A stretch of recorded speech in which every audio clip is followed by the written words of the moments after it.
말씀 본문, 말씀 마태복음 5장 9절 말씀 읽고 말씀 계속 이어가겠습니다.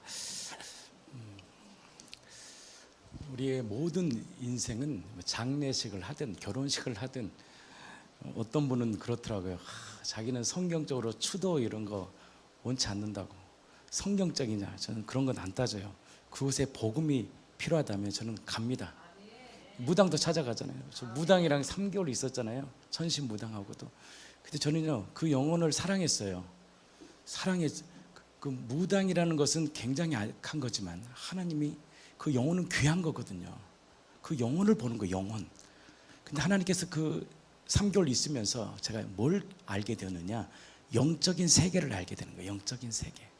그리고 한 영혼에 대한 가치가 얼마나 소중하는지 알게 되는 거거든요. 그래서 이 복음이 내 안에 들어오면 들어올수록 진리 안에 자유를 누립니다. 이렇게 종교로 꽉 붙잡지 않아요. 장례식도 보통 우리가 장례를 하다 보면 목사님이 일방적으로 다 끝내거든요. 근데 하나님이 반드시 장례 예식을 하다 보면 하나님께서 세울 분이 있거든요. 이 목회자는 그것을 길을 열고 눈을 열고 있어야 돼요. 하나님 누구를 통해 일하실 겁니까? 그러면 하나님께서 반드시 한 사람을 등장시킨 겁니다. 그분이 그 유씨집안의 장손 집사님이시거든요. 학교 선생님이셨더라고요. 그 집안 자체가 다 학교 선생님, 또 의사, 장학사 다 그쪽이시더라고요. 왜냐면 그 할머니가 그 신앙을 받아들이고 공부를 시켰대요. 다 땅을 팔아서 공부를 다 시켰대요. 그러니까 그 자손들이 다 그 교육자 집안이 된 거죠. 그 장손을 통해서 하나님께서 이 가정의 가치를 드러내 주신다는 거예요. 그리고 하나님께서 그 언약을 기억하시고 반드시 이 가정을 통해서 하나님은 하나님의 뜻을 이루신다는 것이죠. 그래서 우리 공동체가 정말 앞으로도 작은 소수의 무리지만 이 마지막 시대로 움직이는 거룩한 공동체가 되기를 축복합니다. 17년 했지만 제가 뭐 교회 부흥시키려고 표도 한 장 만들어 본 적 없어요. 전도 집회 해본 적도 없습니다. 처음 이 포스터 한번 만들어 봤네요. 왜? 때가 됐으니까 이제 하나님을 강권하여 채우라는 거예요. 채워라. 반드시 내가 역사한다. 왜냐하면 하나님의 아들의 권세에는 능력이 있습니다. 말씀대로 이루어진 역사가 있어요. 그게 자녀의 권세입니다. 이게 바로 마태복음 5장 9절에 말씀하신 바로 화평케 하는 자입니다. 화평케 하는 자는 복이 있다. 반드시 하나님의 아들이라 일컬음을 받아요. 너는 하나님의 아들이다. 그래서 예수님이 하나님의 아들임을 무엇으로 인정받았습니까? 죽으심과 살아나심을 통하여 저분이 하나님의 아들이시구나. 저분이 그리스도이시구나. 부활로 증거해 버린 거예요. 죽음의 권세를 깨뜨리시고 다시 산 부활. 그래서 이 화평케 하는 자의 이 팔복은 단순한 윤리적 권면이나 인간적인 관계의 기술을 얘기하는 게 아니에요. 우리 처세술 있잖아요. 카네기 처세술. 여러분들 그거 백날 본다고 답 나온 것도 아닙니다. 회개하고 굴복될 때 말씀이 나의 인생을 때에 따라서 인도함을 받아요. 그래서 내 인생이 쉬워요. 왜? 주님이 내 안에서 말씀하시고 내 안에서 그분이 나의 인생을 경영하는 거니까 사람을 의지할 것도 없고 사람에게 눈치 볼 것도 없어요. 주님을 바라보면 주님께서 교회를 이끄시고 우리의 인생을 이끄십니다. 그래서 이 팔복은 예수 그리스도 안에서 완성된 구속의 실제. 이게 좀 어려운 말이 무슨 말이냐, 회개하고 예수를 믿는다고 해서 여러분들 인생이 풍성한 삶을 살고 그 생명을 누리고 그렇지 않아요. 팔복이라는 이 법 안에 살 때 그것을 내가 받아들이고 순종할 때 생명뿐만 아니라 풍성함을 누리고 사는 겁니다. 그래서 물돈 하인만이 압니다. 그 현장을 가본 사람, 그 믿음으로 순종하는 자만이 하나님의 실제를 누리고 사는 거지. 지식으로 아는 것은요, AI한테 물어본 게 나아. 생명이 없어요. 생명이. 아무리 이렇게 말을 해도요, 믿지도 않습니다.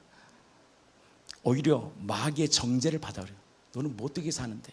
그래서 이 강대상은 거룩한 곳입니다.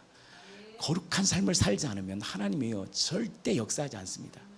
그래서 하나님이 한 사람을 세우시고 그 인생을 굴복시키는 거예요. 끊임없이 굴복시키고 회개케 해서 한 사람을 하나님의 사람으로 만들어 그 한 사람을 통해서 하나님은 당신의 마음과 계획과 그 섭리들을 이끌어 가시고 말씀하시고 행하십니다. 그래서 마태복음 5장 9절은 화평케 하는 자는 복이 있나니 그들이 하나님의 아들이라 일컬음을 받을 것이며 라는 선언 안에는 바로 무엇이냐, 이 선언의 본질이 누구시냐, 이 선언의 주체가 누구시냐, 바로 부활하신 예수님이십니다. 그래서 화평이라는 단어는 헬라어로 에이레네 있습니다. 에이레네예요. 단순한 감정적 안정, 교회 한번 갔다 오니까 좀 마음이 편안하다. 자녀들은 그러잖아요. 모태신앙은 교회 안 가면 불편하거든. 교회 갔다 오면 마음이 편안해. 저도 그랬습니다. 뭐 갈등이 없는 상태 정도 아닙니다. 이 에이레네, 하나님이 주신 평강은 어떤 의미가 있느냐, 깨어진 것이 다시 하나로 연결된 거예요. 깨어진 것이 다시 하나로 연결되고 원수되었던 관계가 회복되는데 어떻게 회복되느냐, 완전히 회복되고 하나님의 관계가 온전히 회복된 상태를 의미하는 단어가 무엇이냐, 에이레네, 화평입니다. 평화라고 얘기하는 거예요. 그래서 구약은 이것을 무엇으로 표현하느냐, 샬롬 표현하는 거예요. 샬롬. 서로 인사 한번 나누겠습니다. 샬롬. 샬롬이라는 뜻은 무엇이냐, 완전하며 너희의 인생의 완전한 삶, 충만한 삶, 바로 회복된 삶, 온전한 삶을 표현하는 것이 뭐냐, 샬롬입니다. 그래서 이 샬롬의 상태를 성경은 우리에게 뭐라고 말하느냐, 부흥이라고 말하는 거예요. 부흥. 왜냐하면 부흥이라는 것은 단순한 감정이나 뜨거운 외적인 현상이 아니에요. 여러분, 통일교도요 찬양하는 거 똑같아요. 통일교 젊은이들 찬양하는 거요, 여호와께 돌아가자, 그 노래 불러요. 찬양도 정말 뭐 통일교 그러니까 굉장히 뿔 달린 것 같죠? 그렇지 않아요. 얼마나 사람들이 밝고, 그 젊은 애들이 찬양 집회를 하면, 야, 그거 진짜 통일교인지 모르면 기독교 예배인지 알아요. 저는 아무리 큰 교회를 가고 뭐 대단한 무브먼트를 이렇게 일으키는 데를 가도요, 저는 성도들을 만나면 체크하는 게 있어요. 신앙 고백입니다. 저분이 무엇을 지금 믿고 있느냐, 이게 되게 중요한 거예요. 이게 없으면 허당입니다. 그래서 교회는 끊임없이 뭘 전해주냐, 어릴 때 저 애들에게 진리를 심어주네요. 조은이가요 간증했잖아요. 아니, 앞에서 우리 교회에 대해 소개했잖아요. 물어봤대요. 엄마가 써줬냐? 엄마가 써주면 저렇게 안 나옵니다. 왜냐하면 써주는 내용은요, 눈이 돌아가. 이렇게 보면 알아. 저건 자기가 직접 실제로 경험하는 것이 아니라 외웠구나, 암기했구나. 근데 진짜 자기가 경험했던 건 확신이 있습니다. 이게 그냥 나오게 돼 있어요. 그러니까 물어봤더니 엄마가 써준 것도 아니고 1분을 고민하고 그냥 입에서 그냥 나왔다는 거예요. 그러면서 정확하잖아요. 구원이 성경대로 죽었다, 성경대로 부활하셨다. 뭘 강조합니까? 성경대로. 성경이 무엇을 말하느냐, 부활하신 예수가 주님이시다, 그리고 그리스도라는 사실을 고백할 수 있는 자는 진짜 복 있는 세. 어릴 때 왜 이게 중요하냐, 이 신앙을 딱 넣어버리면 성령께서 그 언약을 붙들고 그 언약에 따라 움직입니다. 그래서 좀 실수하고 무너져도 마귀는 참수할 거 아니에요. 이렇게 애들을 보면, 우리를 보면. 근데 왜 마귀가 우리를 어떻게 할 수 없느냐, 하나님이 그 언약을 딱 기억하신 거예요. 그 언약이 무엇입니까? 믿음의 언약, 바로 주는 그리스도시며 살아계신 하나님의 아들입니다. 이 믿음 위에 교회는 세워지는 것이에요. 이 믿음이 정말 성령을 통해 내 안에 굴복된 사람은 바로 이 팔복의 삶을 살아갑니다. 하나님의 팔복의 삶으로 이끌어가요. 그래서 그가 가는 곳마다 물된 동산 같겠고 물이 끊어지지 아니하는 샘 같은 복을 받습니다. 천주교 신부님을 한 번도 찾아오지 않았잖아요. 저는 4번 찾아갔잖아요. 목포까지. 그러면 끝난 거예요. 영혼, 한 영혼이 죽게 돌아오는 거예요. 왜? 내 사랑하는, 내 생명과도 바꿀 수 없는 내 가족이잖아요. 아무나 제가 찾아갑니까? 저분도 내 교회에 생명 걸었어. 그럼 나도 생명을 거는 거예요. 생명을 거는 사람에게 나도 생명을 거는 거예요. 그래서 예수님도 잃어버린 영혼들을 찾아가는, 아무나 찾아가지 않아요. 생명을 거는 거예요. 생명, 함께 생명을 거는 것입니다. 그 생명 뭐예요? 내 사랑하는 부모에게 생명을 주는 거예요. 생명. 한 번 더 복음을 주고 싶은 거예요. 그거 안 주고 가서 사랑합니다, 잘 될 것입니다, 그거는요 헛되고 헛된 거예요. 정확히 그 아버님에게, 부활하신 예수가 아버님의 주인이시고 회개하고 예수님을 마음의 주인으로 모실 때만이 천국 백성으로 삼습니다라는 명확한 진리 아래 화답할 때 그 고백은 주님이 받으시는 거예요.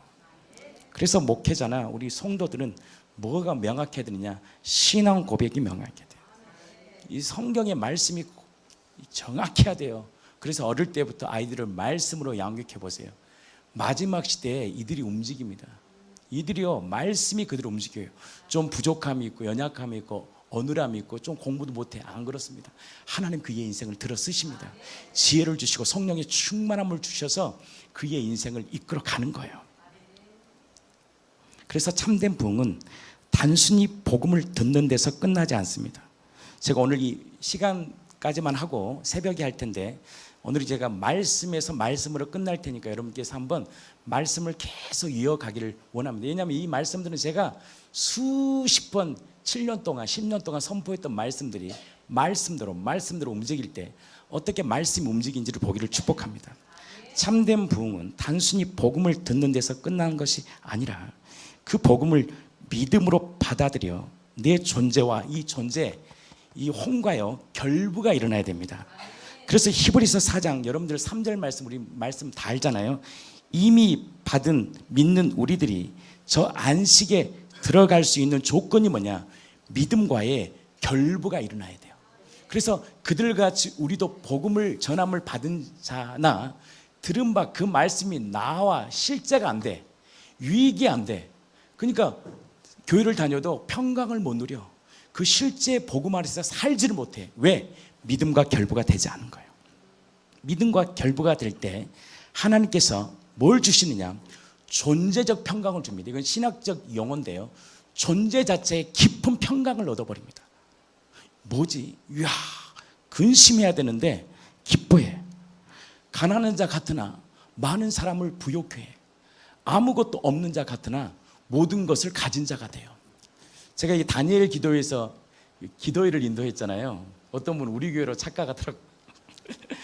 다니엘 기도회에서 기도를 하는데 제가 무대에 딱 섰는데요, 어떤 마음이 드냐? 이건 우리끼리 얘기입니다. 이거 아무것도 아니네. 수천 명이 모여도 아무것도 아니네. 왜? 제 마음에 안정감이 있는. 저 그 준비도 안 했어요. 그거 기도회 준비 안 해서, 교회가 바빠. 그거 아니어도 할 일이 너무 많아. 딱 가니까 하나님이 필요한 말씀을 딱 주는 거예요. 그러니까 그 말씀이 선포될 때 본부장님이 그러시더라고요. 다니엘 자기는 평생이요 그 기도를, 그런 기도 처음 봤대. 엊그제 통화했는데 자기는 지금도 기억난대요. 그때 그 기도에 강력한 예배가 임재했다는 거예요. 그러면서 그 강사 누구였죠? 김정유나 자매님이 저한테 오는 거예요. 손을 꽉 잡는 거예요. 그 다음은 얘기 안 하겠습니다. 그런 일이 있어요. 제가 뭐 조은태 선교사님이 친하려고 전화오고 찾아가지도 않아. 그들은 아는 거예요. 생명만 있잖아요. 제가 안 따라가도 와요. 때가 되면 와요. 근데 줄 설 필요도 없는 거예요. 누구한테 잘 보일 필요도 없어요. 하나님이 때가 되면 하나님의 백성들을 모아주시고 하나님의 물건들을 딱 모아주십니다. 그런 사람들은요 저한테요 기쁨으로 내어드립니다. 목사님과 함께하는 것이 영광입니다. 그럴 때가 와요. 하나님의 교회와 함께하는 게 영광입니다. 그렇게 하는 게 목회입니다. 왜 불쌍한 티 냅니까? 왜 가난한 티 냅니까? 그럴 필요 없어요. 그건 제가 개척 초기였습니다. 제가 그때 한 번 사건으로 그때부터 성도들에게 요구를 안 했어요. 내가 비참하게 살지 않아야 되겠다. 하나님만 붙들고 사니까 인생에게 기적을 베풀어 주시더라고요. 시편 85편 6절은 우리에게 말씀합니다. 주께서 우리를 다시 살리사 주의 백성이 주를 기뻐하게 하지 아니하게 하셨나이까. 이 시편 85편을 읽어보면 이 말씀은 뭐에 대한 계시냐? 예수님에 대한 계시를 이렇게 예표하는 거예요. 무슨 말이냐? 주께서 우리를 다시 살리신다는 거예요. 주의 백성이 그 살리심을 통하여 기뻐하지 않겠습니까? 이 말씀을 누가 이루시냐?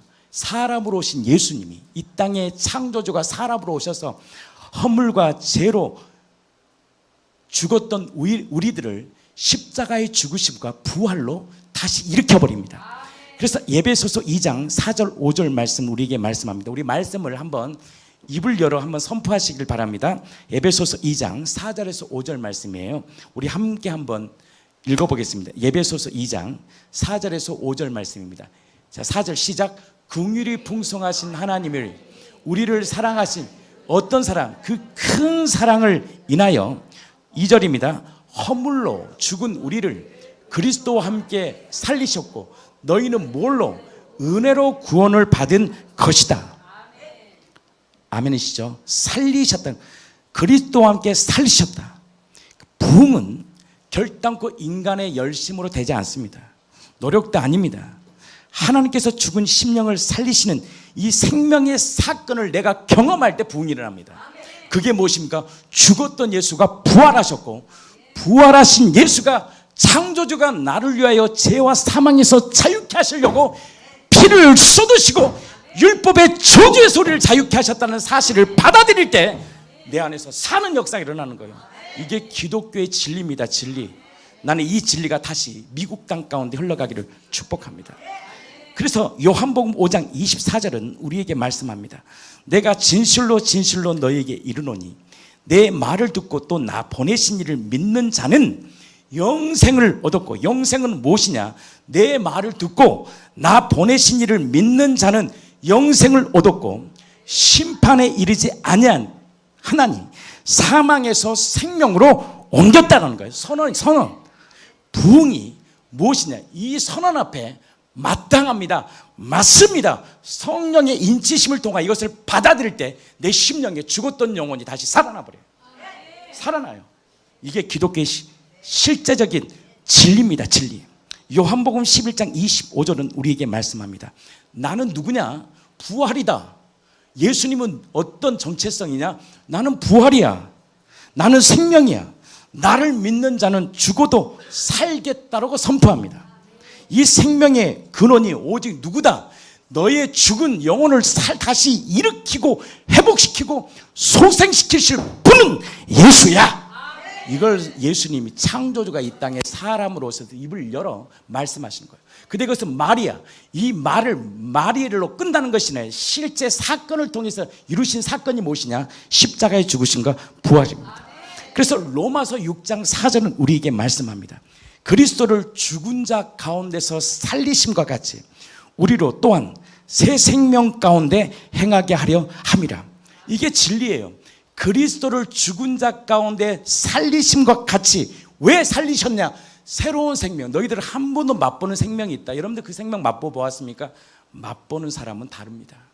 그래서 예수님이 도둑질하고 죽이고 멸망시킵니다. 마귀는. 그러나 내가 온 것은 양으로 생명을 얻고 생명뿐만 아니라 풍성함을 얻게 할 거야. 이게 요한복음 10장 10절 창조주가 우리에게 말씀합니다. 풍성함을 주는 게 풍성함. 그것이 바로 부흥입니다. 부흥. 그래서 고린도서 5장 17절은 우리에게 말씀합니다. 그런즉 누구든지 그리스도 안에 있으면 새로운 피조물의 조건이 있어요. 그리스도 밖에 있으면 안 돼요. 그리스도 안에 있어야 돼요. 새로운 피조물이라. 이전 것은 지나갔으니 보라 모든 것이 새 것이 되었다. 부흥은요 단순한 감정의 변화가 아닙니다. 눈물 정도 흘리고, 여러분들 다른 종교도 눈물 흘립니다. 그러니까 그렇게 모이 들죠. 부흥은 뭐냐면 나라는 존재 자체가 새롭게 되는 사건입니다. 여러분, 종교는요 서서히 변화가 돼. 이렇게 서서히 성화되는 과정은요 두 번째 문제고요. 종교는요 나의 어떤 자체를 이렇게 성화되어 간다고 생각해요. 근데 기독교는 출발이 뭐냐? 존재 자체가 새롭게 된 거예요. 새롭게 된 존재가 새로운 삶으로 살아가는 거예요. 그때부터. 그래서 진짜 믿음에 딱 굴복될수록 내 인생의 정체성, 사는 목적이 달라집니다. 그래서 에베소서 2장에서 뭐라고 말씀합니까? 다시 살아나신 그 예수, 바로 이 말씀, 에베소서 2장 1절 말씀을 그 시편에 오늘 그 85편 6절의 말씀의 실제가 무엇이냐? 바로 예배소서 2장 1절에서 2절 말씀입니다. 다시 살려주소서. 시편 기자가 외치잖아요. 나 좀 살려달라고. 흑암의 권세 아래 있는 우리를 살려달라고. 그 고통의 신음 소리에 반응한 창조주가 수천 년의 시간 가운데 그 약속을 성취합니다. 뭘로 성취해버리냐? 예수 그리스도의 십자가의 죽으심과 부활을 통해 실제로 성취됨을 통하여 우리에게 어떤 믿음을 주시냐? 화평의 믿음을 딱 주십니다. 요한복음 5장 24절처럼 우리를 어떻게 인도하느냐? 사망 가운데 있었던 우리들을 생명으로 옮기는 사건이고, 로마서 6장 4절처럼 우리가 어떤 인생을 살았냐? 평생을 메워 종노릇하며 살았던 내 인생에 바로 하나님께서 새 생명 가운데 살아가는 놀라운 복음의 역사를 보게 된다는 거예요. 그리고 고린도후서 5장 17을 통하여 우리가 어떤 존재가 되느냐? 완전히 새로운 존재로 살아가는 이 놀라운 심령의 부흥, 참된 부흥을 주신다는 거예요. 그래서 정말 부흥은요, 내 존재 자체의 변화를 딱 아는 거예요. 그리고 내 안에 누가 사시고 어떻게 나의 인생이 바뀌었는지를 명확히 하는 거예요. 그래서 진짜 진리를 아는 사람은 나를 변화시킨 예수만을 자랑합니다. 예수만을 증거합니다. 그래서 에이렌의 이 화평, 평안은 하나님과 이 완전히 화목된 상태잖아요. 이 상태가 믿음으로 10년 가운데 실제가 될 때예요. 이거는 성령의 역사입니다. 여러분들 이 믿음과의 결부는 죄송하지만 여러분들이 아무리 용을 쓰고 된다고 되는 게 아닙니다. 성령이 역사하셔야 돼요. 성령이 역사할 때 놀라운 복음의 역사가 일어나는데, 로마서 8장 1절 말씀이 실제가 됩니다. 그리스도 예수 안에 있는 자는 결단코 정죄함이 없나니 그리스도 예수 안에 있는 생명의 성령의 법이 죄와 사망에서 우리를 자유케 합니다. 정죄 아래 사는 인생이 아니라 진짜 참된 안식을 누리고 삽니다.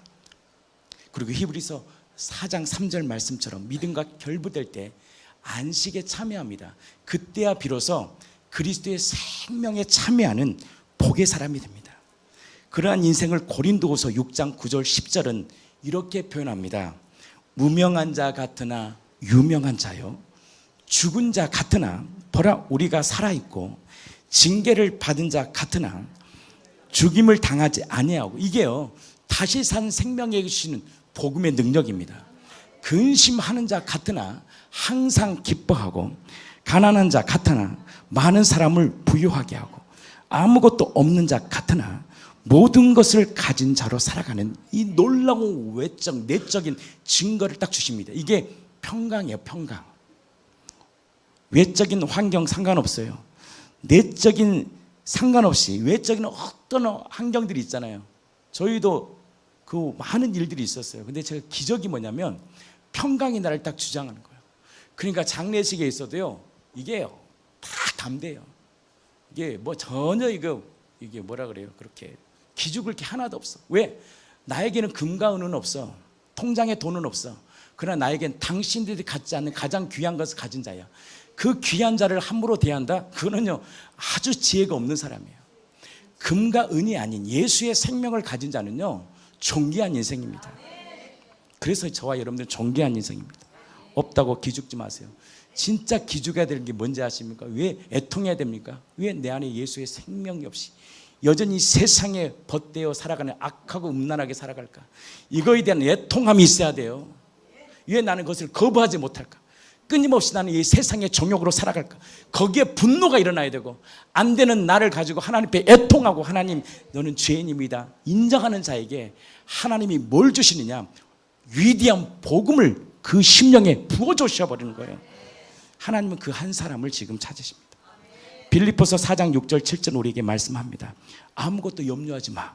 오직 다만 모든 일에 기도와 간구로 너희 구할 것을 감사함으로 하나님께 아뢰라. 그리하면 모든 지각에 뛰어난 하나님의 평강이 너희 마음과 생각을 지켜. 하나님의 평강이 내 마음을 다스리는 이 삶이요, 바로 에이레네입니다. 로마서 14장 17절 우리에게 말씀합니다. 하나님의 나라는 먹는 것과 마시는 것이 아니야. 오직 성령 안에 의와 평강과 희락이라. 바로 내 안에 의와 평강과 기쁨으로 살아갈 수 있는 이 놀라운 실제를 우리에게 주셨다는 거예요. 베드로전서 1장 8절은 우리에게 말씀합니다. 예수가 우리 한번 이거는 보겠습니다. 베드로전서 1장 8절. 오늘 좀 말씀이 많은데 여러분들이 읽을 때 역사할 줄 믿습니다. 베드로전서 1장 8절입니다. 제가 이 말씀에 10년간 말씀을 선포했기 때문에 말씀의 줄기가 저는 머릿속에 다 있어요. 이 줄기대로 가는 거예요. 줄기대로. 베드로전서 1장 8절. 예수를 너희가 보지 못하였으나 사랑하는도다. 왜 이제 뭐예요? 크게 읽어주세요. 이제도 보지 못하나 믿고 말할 수 없는 영광스러운 즐거움으로 기뻐한다는 것. 이게 바로 실제 영광스러운 기쁨으로 실제로 일어났기 때문에 베드로가요 십자가에 달려 죽은 거예요. 제자들이요 그냥 죽은 게 억지로 죽은 게 아니에요. 영광이야. 가문의 영광이 되는 거예요. 예수를 위해 나의 죽음을 위해 살아갈 수 있다는 것은요 가문의 영광이 되는 거야. 이것이 뭐냐? 바로 심령의 부흥입니다. 부흥은 우리가 만들어낸 것이 아닙니다. 예수 그리스도의 십자가의 죽으심과 부활로 이미 이루신 화평을 내가 받아들이는 거예요. 이 받아들이게 하신 분이 누구냐? 성령입니다. 절대 여러분들 난 믿습니다. 절대 그렇게 되는 게 아닙니다. 성령이 만만한 분 아니에요. 여러분들 성령은 정확 우리의 패부를 다 알아요. 정확 우리의 동기를 다 알아요. 다 알아요. 야, 너 겉만 그러잖아. 진짜 복음을 가진 사람은 움직입니다. 액션이 있어요. 갈망해요. 그 갈망을 막 쫓아요. 그 갈망 앞에 살아가는 거예요. 그래서 물돈 하인만요 진짜 하나님의 영광을 목도합니다. 그래서 근심 중에도 기뻐합니다. 아무것도 없는 자 같으나 모든 것을 가진 자예요. 왜? 금과 은은 없지만 뭐가 있어요? 가장 귀한 예수의 이름을 줄 수 있는 자는 복된 인생입니다. 나는 저와 여러분들이 그 이름 주기를 축복합니다. 가장 귀한 그 이름, 존귀하신 그 이름 예수, 그 이름만을 사랑하기를 축복합니다. 절대 인간의 힘으로 만들어진 것이 아니라 예수께서 이 땅에 오셔서 십자가와 부활을 통해 친히 드러낸 그 놀라운 사건. 그래서 예수님이 십자가 위에서 요한복음 19장 30절에 뭐라고 말씀합니까? 다 이루었다라고 말합니다. 다 이루었다 선언해요. 그것은 단순한 고통이 끝나는 것이 아니라 하나님과 인간 사이에 단절된 원수됨이 완전히 해결되었다라는 선언이야. 이미 옛사람은 내가 끝냈어. 이게 십자가예요. 우리의 범죄함을 예수님이 십자가에 달리시고 피를 쏟으시면서 다 이루었어. 이제 끝났다. 그 결과 화평이 실제로 이루어진 사건이 뭐냐? 이제 이 사건이 이 실제가 일어난 거예요. 그게 뭡니까? 나무에 달린 십자가예요. 그 화평이 실제로 이루어졌다는 사실을 확증한 것이 무엇이냐? 부활입니다. 그래서 부활 이후 제자들에게 이 확증을 주님이 하십니다. 요한복음 20장 19절에 보면 부활하신 주님께서 두려움에 갇혀있던 제자들 가운데 오셔서 가장 먼저 하신 말씀이 바로 무엇이냐? 너희에게 평강이 있을지어다. 그래서 부활하신 주님의 첫 창조주의 메시지가 뭐냐? 평강이 있을지어다. 이 평강은 단순한 인사가 아닙니다. 십자가에서 이루신 화평이 이제 실제로 너에게 주어졌다는 복음의 선언이에요. 그래서 살아나야 돼. 그 살아나신 예수님, 두려움과 죄책감, 정자리 있었던 제자들, 예수님을 저주했던 베드로, 예수를 따르려고 작정하고 헌신했던 제자들이 다 도망가 버렸잖아요. 자들에게 하나님이 이제 화목된 놀라운 이 은혜를 주셨다라는 선언이 무엇이냐? 에이레네, 샬롬이에요. 이 샬롬의 은혜가 여러분들의 심령에 가득 넘치기를 축복합니다. 이 샬롬의 은혜가 여러분들의 가정 가운데 가득 넘치기를 축복합니다. 그래서 여러분들 우리의 인생이요, 인간의 어떤 타협 보는 거 있잖아요. 타협하고 조정시키고 이거 절대 결단코 본질의 문제 해결 못합니다. 우리의 본질의 문제가 해결되려면요, 사도행전 2장 38절에 말씀합니다. 어찌합니까? 초대교회 이 성령을 받은 베드로가요, 정확히 방황하는 그들에게 자기들이 못 박아 버렸잖아요. 그 예수를 죽였잖아요. 너희가 못 박은 이 예수가 누구냐? 주와 그리스도다. 여러분들 천지창조이래요. 가장 놀라운 사건이 무엇입니까? 창조주의 실제를 드러낸 사건이에요. 눈에 보이지 않는 하나님을 실제화시키고 구체화시켰던 복음의 메시지가 무엇이냐? 바로 초대교 2장 말씀입니다. 초대교회 이 베드로를 통하여 눈에 보이지 않았던 하나님, 그냥 감으로 들었던 하나님은 나의 기도를 들으셔 했던 그 하나님, 과연 하나님은 존재하실까? 하나님이 살아계실까? 정말 하나님 우리의 삶 가운데, 우리의 민족 가운데 정말 실제로 우리의 인생을 인도하실까라고 궁금증 가운데, 의문 가운데, 때로는 의문이 너무 이제 커져서 인생을 포기하는, 하나님이 살아계시냐? 하나님 살아계시지 않아? 라고 말하는 그들에게 성령을 받은 베드로가요, 강력한 복음을 선포해 버립니다. 그게 무엇입니까? 너희가 못 박은 이 예수, 이스라엘 온 집은 확실히 알지니 너희가 십자가에 못 박은 이 예수를 하나님이 주, 바로 로드, 구약의 여호와, 여러분들 구약의 여호와가 누구냐? 주님이셔요. 그 여호와가 누구냐?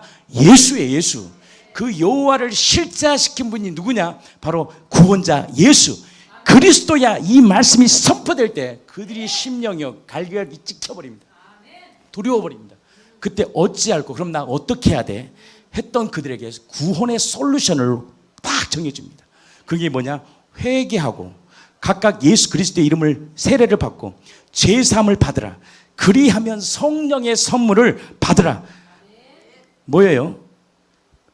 우리가 정말 그리스도의 풍성함을 살 수 있는 비결은 딱 한 가지입니다. 예수 그리스도를 마음의 주로 영접할 때요. 하나님 우리에게 구원의 초청장이 딱 한 가지입니다. 회개입니다. 인정만 하면 돼요. 회개하면 비로소 죄의 문제가 해결됩니다. 그리고 참된 평화를 누립니다. 그것이 바로 로마서 10장 9절입니다. 내가 만일 내 입으로 예수를 주로 시인하며 또 하나님께서 그를 죽은 자 가운데서 살리신 것을 내 마음에 믿으면 구원을 받으리라. 저는 이 말씀 전하려고 목포가 7시간 걸려요. 한 번 왔다 갔다 하면 저랑 같이 갔다 오시면 알 겁니다. 힘들죠? 저는 놀지도 못했습니다. 분단위로 움직인다. 분단위. 근데 저는 안 힘들어. 왜? 다음 목적이 있어요. 하나님이 그 다음 끝나면 나에게 미션이 있거든. 저는 반드시 그걸 수행해야 돼. 주님이 기뻐하신 일을 하면 하나님께서는 기뻐하신 일을 하더라고요. 그러니까 얼마나 기뻐요. 한 영혼이 죽게 돌아오니까. 여러분들은 피곤하셨는지 몰라도 저는 몰라. 하여튼 다음 일을 해야 돼. 미션을 수행해야 돼. 미션. 그것이 성령이 붙잡힌 인생이에요. 성령이 나를 붙잡으니까요, 성령께서 나의 인생을 이끄시는 거예요. 이 믿음 위에 이것만 하고 마치겠습니다. 교회가 세워집니다. 그것이 마태복음 16장 18절입니다.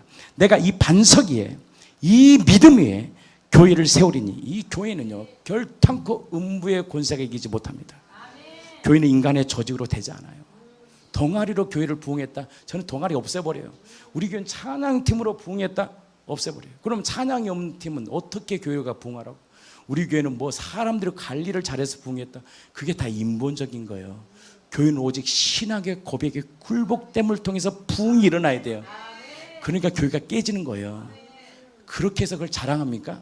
뭐 다음 세대들을 양육하니까 교회가 부흥해. 저는 이 다음 세대에 제 물질을 투자했냐? 내 자녀들 사랑해서 준 거예요. 내 돈 아깝지. 저는 지금까지 수억의 돈을 쏟아냈지만 제 마음에 한 번도 아깝다 생각해 본 적이 없어요. 지금도 그래. 잘했다. 내 인생에 가장 잘하는 거, 내 삶을 내어드린 거, 난 지금도 한 번도 후회해 본 적이 없어요. 왜? 우리는 금과 은으로 사는 인생이 아니야. 진짜 후회한 거, 그때 내가 못해준 거, 내가 믿음의 말을 하지 못했던 거, 그게 후회스럽지. 내 인생과 삶을 투자한 거, 그거 한 번도 후회해 본 적이 없어요. 왜? 하나님이 하셨으니까. 나를 사용한 것인가. 그것이 바로 교회입니다. 교회는요 신앙 고백으로 이루어집니다. 사랑하는 성도들이요, 그 믿음의 신앙의 고백을 다시 리셋하세요. 그래서 진짜 여러분들 가정에 음부의 권세가 이기지 아니하는 이 놀라운 복음의 능력을 사마리아 땅끝까지 증거하는 복의 사람 되기를 축복합니다. 그래서 사도행전 1장 8절은 우리에게 말씀합니다. 그래서 이 화평의 삶은요 성령을 의지할 때만이 됩니다. 이것까지 하고 마치겠습니다. 사도행전 1장 8절, 성령이 너에게 임하면 너희가 다이나믹한 그 권능을 받아요. 그래서 사마리아 땅끝까지, 유대와 사마리아 땅끝까지 내 증인이 되리라 하신. 저는 이 교회를 통하여 모든 열방이 주님을 보기를 축복합니다. 그리고 물이 바다 덮음 같이 여호와의 영광을 인정하는 것이 온 땅에 가득 넘치는 그 하나님의 제자들로 세워지기를 축복합니다. 주님 우리에게 콜링하십니다. 어떻게 살래? 저는 그렇게 살고 싶지 않아요. 저 70 은퇴하고 저기 은퇴 자금 좀 받아가지고 좀 산에서 이거 뭐예요? 집 짓고 뭐 합니까? 죄송하지만 그렇게는 절대 못 살고 싶어요.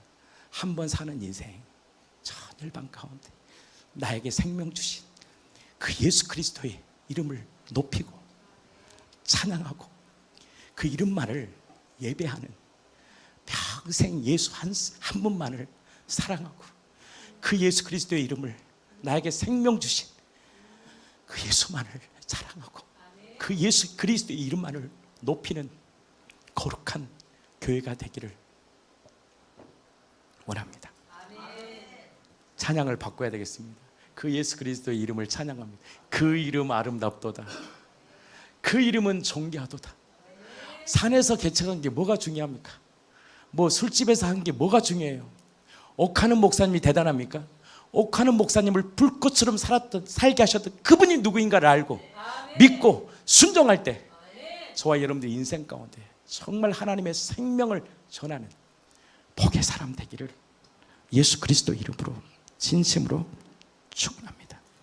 그래서 물이 바다 덮음 같이 여호와의 영광을 인정하는 것이 온 땅에 가득한 그 영광을 보게 하시고 각 나라 족속 방언들이 함께 주님을 예배하는 그 놀라운 예배를 우리 공동체가 보게 하여 주시옵소서. 그때 막 찬양 팀도 일어나고 막 성가대 이때 동원되는 거죠. 그러면서 온 열방에 그 위대하신 주의 이름만을 높이는 거룩한 교회 되기를 예수 그리스도 이름으로 진심으로 축복합니다. 나머지 반장은 딱 6페이지 했어요. 반장은 15페이지 중 6페이지 했고 새벽에 계속 말씀 이어가겠습니다. 그 위대하신 주님의 이름을 찬양합니다. 그 존귀하신 주님의 이름을 높여드립니다.